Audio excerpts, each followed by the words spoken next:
Nobody likes being criticized, not even the calmest, most confident person. It stings. Sometimes, even one careless comment can echo in your head for hours, making you question your worth or replay every word you said. But here's the thing, criticism isn't new. People have always judged, misunderstood, and spoken without thinking. The difference lies in how we receive it. Some crumble, some fight back, and a rare few stay grounded. The Stoics, those ancient masters of emotional balance, had a fascinating way of looking at this. They saw every reaction as a reflection of our inner state, not of the words thrown at us. For the Stoics, criticism was never about the critic, it was about the student of life within us. Seneca once said, "No man is more unhappy than he who never faces adversity, for he is not permitted to prove himself." Criticism, in their eyes, was one of life's smaller adversities, a chance to test one's composure, clarity, and character.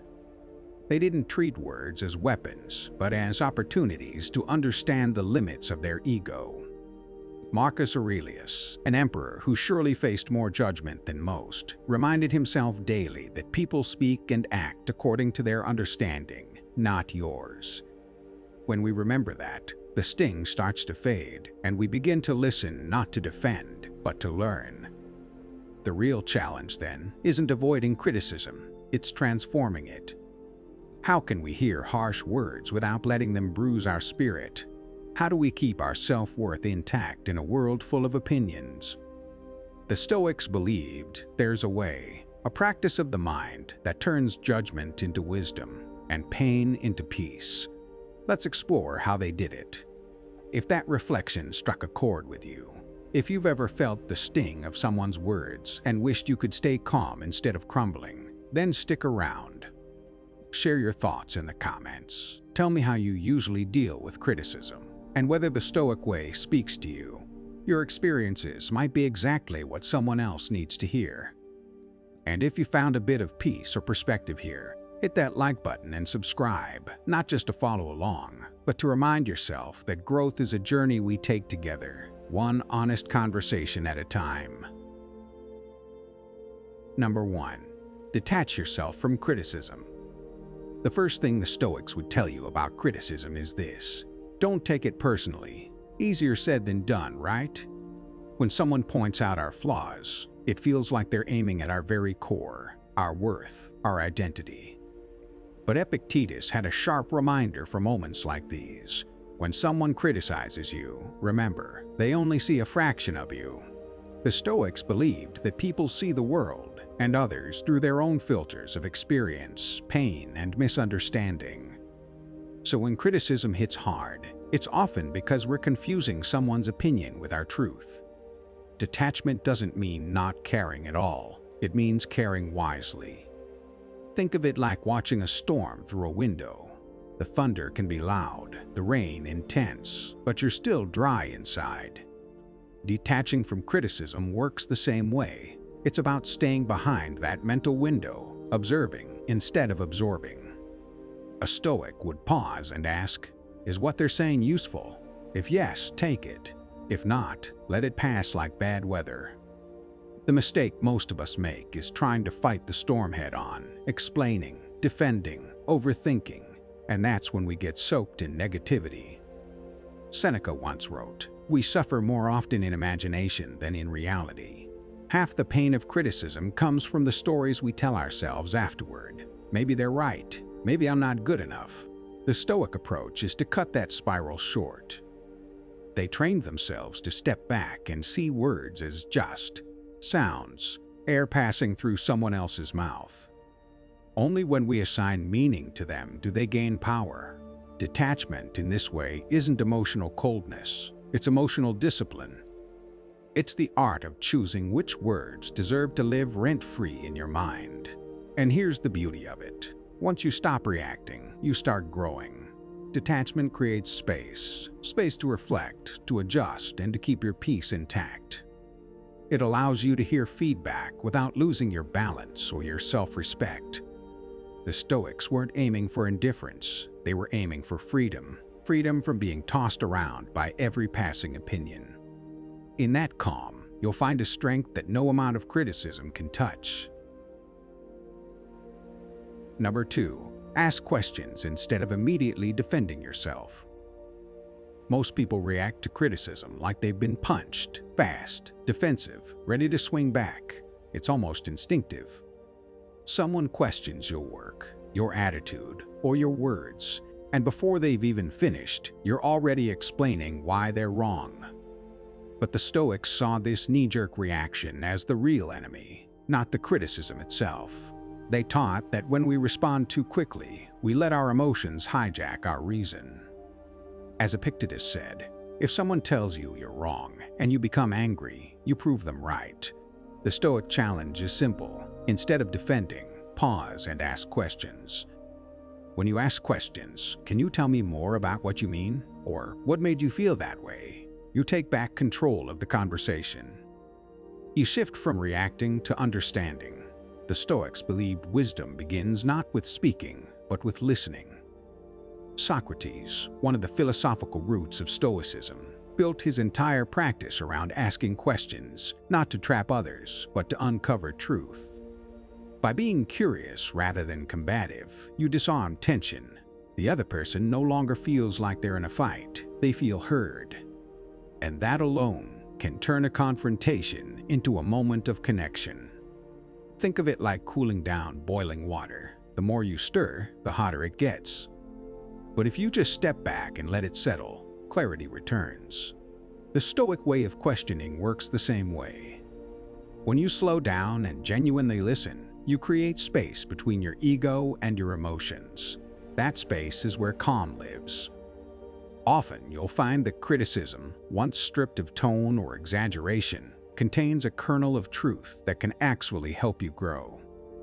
And if it doesn't, you'll have handled it with such composure that you'll walk away with dignity, not defensiveness. So the next time someone criticizes you, treat it like a mystery to solve, not a war to win. Ask, explore, and reflect. Stoics didn't see dialogue as a competition, but as a shared search for truth.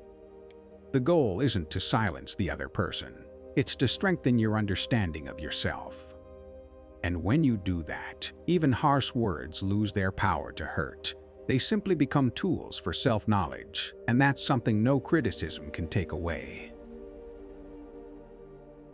Number 3. Remind yourself that everyone makes mistakes.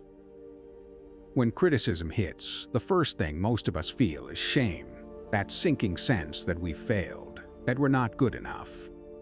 But here's a truth the Stoics never forgot. Mistakes are part of being human. Marcus Aurelius, who spent years ruling an empire and facing both praise and insult daily, wrote, "When you wake up, remind yourself that today you will meet people who are meddling, ungrateful, arrogant. They act this way because they do not know good from evil." He wasn't excusing bad behavior. He was reminding himself and us that imperfection is the default setting of humanity, and that includes you. When you accept that everyone, including you, is bound to mess up, criticism stops feeling like a personal attack and starts sounding more like a reminder to recalibrate. The Stoics practice something called oikeiosis, the sense of belonging and understanding that we are all part of the same human experience. In other words, you're not the only one stumbling through this. Your mistakes, your oversights, your flaws, they're shared, mirrored, and repeated by millions of others across time. When you truly internalize that, it becomes much harder for someone's words to shatter your sense of worth. Picture a craftsman at work. He chips a piece of marble, curses under his breath, then steadies his hand and keeps carving. That's the Stoic approach to failure. Not denial, not despair, but quiet correction. Criticism, seen through that lens, becomes part of the sculpting process, shaping you, refining you. Seneca said it best, "A gem cannot be polished without friction, nor a man perfected without trials." If we expect perfection, every piece of feedback feels like an insult. But if we expect growth, even harsh criticism becomes a teacher. So, when someone points out a flaw, resist the urge to shrink or fight. Instead, nod inwardly and think, Yes, I make mistakes just like everyone else. That single thought pulls you out of self-blame and into self-awareness. It keeps you grounded, calm, and open. The Stoics believed wisdom wasn't in never failing, but in learning gracefully. And maybe that's the real art of emotional strength, not pretending to be flawless, but knowing that even when you falter, you're still whole, still worthy, and still growing. Number 4. Consider the source of the criticism. Not all criticism is created equal, and the Stoics would want you to notice that first. Think of a potter in a village. One passerby sneers that the pot is ugly, while the old master potter points out a crack that will make it leak. The sting from the passerby fades. The master's words matter because he knows clay. That little folk image sums it up. Before you let a comment live rent-free in your head, check who's saying it. Is the critic skilled, bitter, well-meaning? The Stoics trained themselves to weigh the messenger, not just the message. A classic Stoic move is to look at the critic's character and competence. Epictetus put it bluntly, "It is impossible for a man to learn what he thinks he already knows." In practice, that means, if the person speaking has a history of wisdom, humility, and real know-how, their critique may be a gift. If they're loud, envious, or uninformed, their words are probably noise. Seneca also pointed us toward careful company. Surround yourself with those who improve you, and apply the same standard when you listen. Who is this person? What do they know? Why are they saying this? The answers matter. Now, how do you act on that? First, pause. Let the words land, then run a quick reality check. Is the critic an expert, a friend who loves you, or a stranger online? Ask clarifying questions if it's someone close. Help me see what you mean. Test the advice on a small scale before overhauling yourself. Stoics practiced withholding instant assent to impressions. Don't automatically accept negative labels. And remember, sometimes criticism reveals more about the speaker's state than your worth. Other times, it's a useful mirror. The trick is learning to tell which is which. In the end, considering the source turns criticism into either fuel or fertilizer, something that helps you grow, or something you compost and leave behind. Build a short list of trusted voices whose words you'll weigh carefully and treat everything else as provisional. As Marcus Aurelius urged in his quiet way, stop arguing about what a good person is, live it. Let reliable counsel sharpen you. Let empty noise pass. Do that, and criticism stops breaking you down. It starts building you up. Number 5. Get a second opinion from trusted friends or colleagues. Sometimes, when someone criticizes us, it feels like being hit with cold water. We freeze, doubt ourselves, and start replaying the comment in our heads again and again. The Stoics, however, would say this: don't face your thoughts alone. Even the wisest philosophers had their circles, people whose opinions they respected enough to keep them grounded. In our own lives, we need that kind of inner circle too.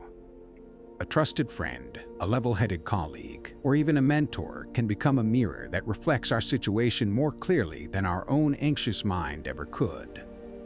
Imagine a craftsman in an ancient Roman market. A buyer frowns and says, "This chair is unbalanced." The craftsman feels the sting but takes it home and asks a fellow craftsman to test it. The friend sits, rocks it, and says, "It's solid." The buyer probably set it on uneven ground. That's what a second opinion does. It steadies your perception before your emotions run wild. Stoicism teaches not to isolate oneself in judgment. Seneca often exchanged letters with his friend Lucilius to refine his own reasoning and emotions. He didn't see seeking counsel as weakness, but as part of wisdom. Getting another perspective doesn't mean fishing for comfort.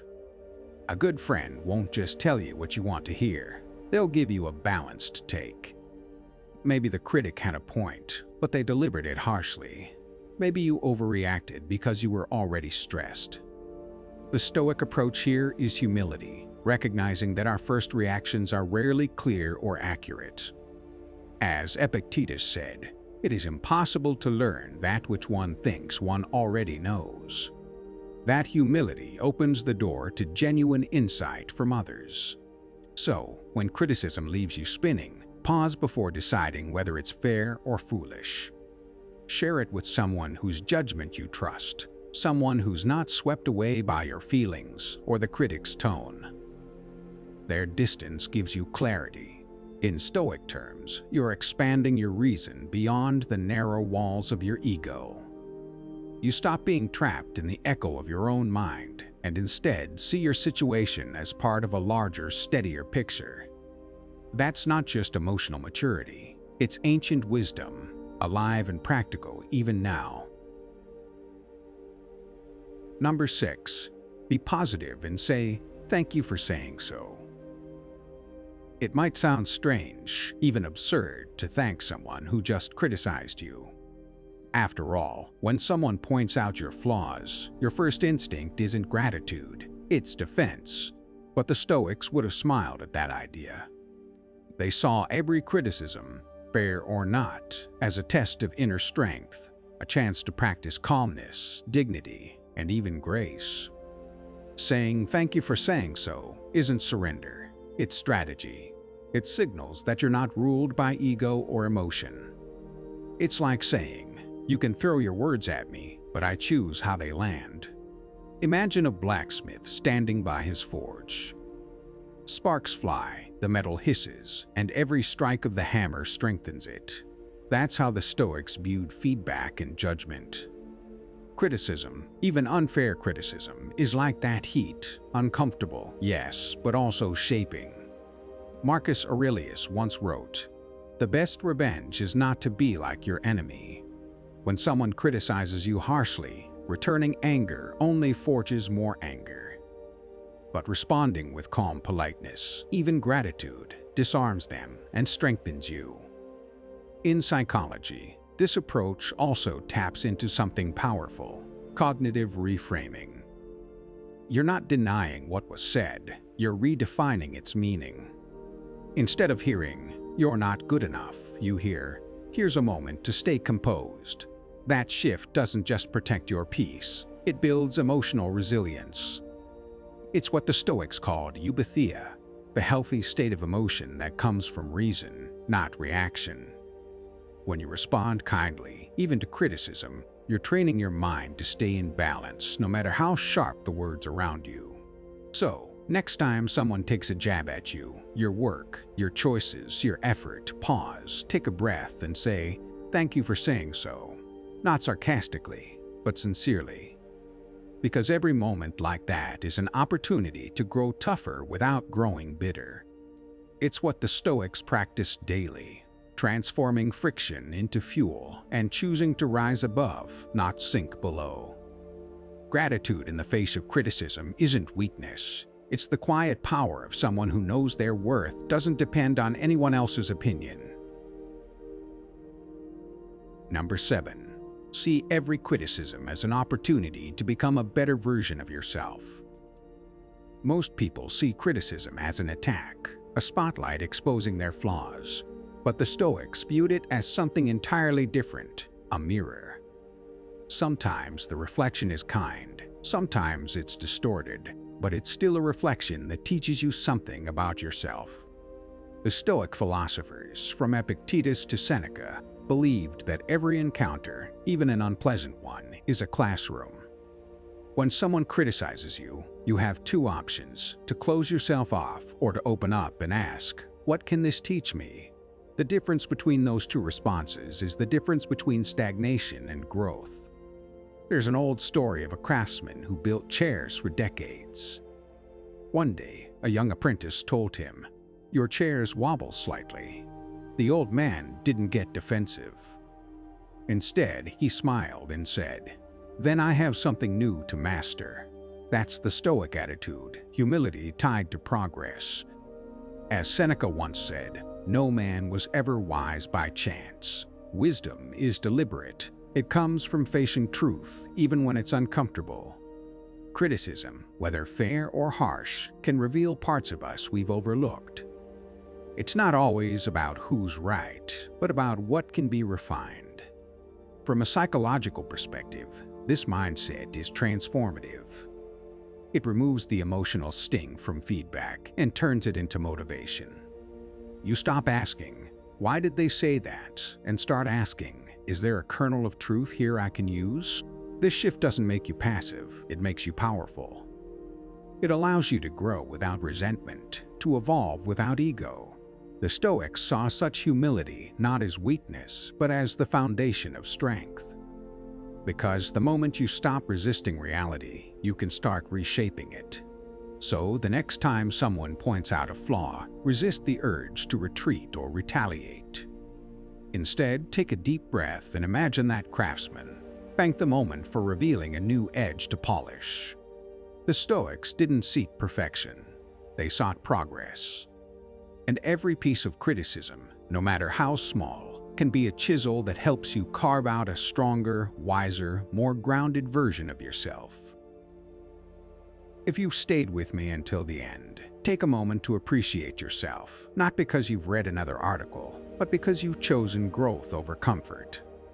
Most people turn away the moment something touches their ego, but you stayed.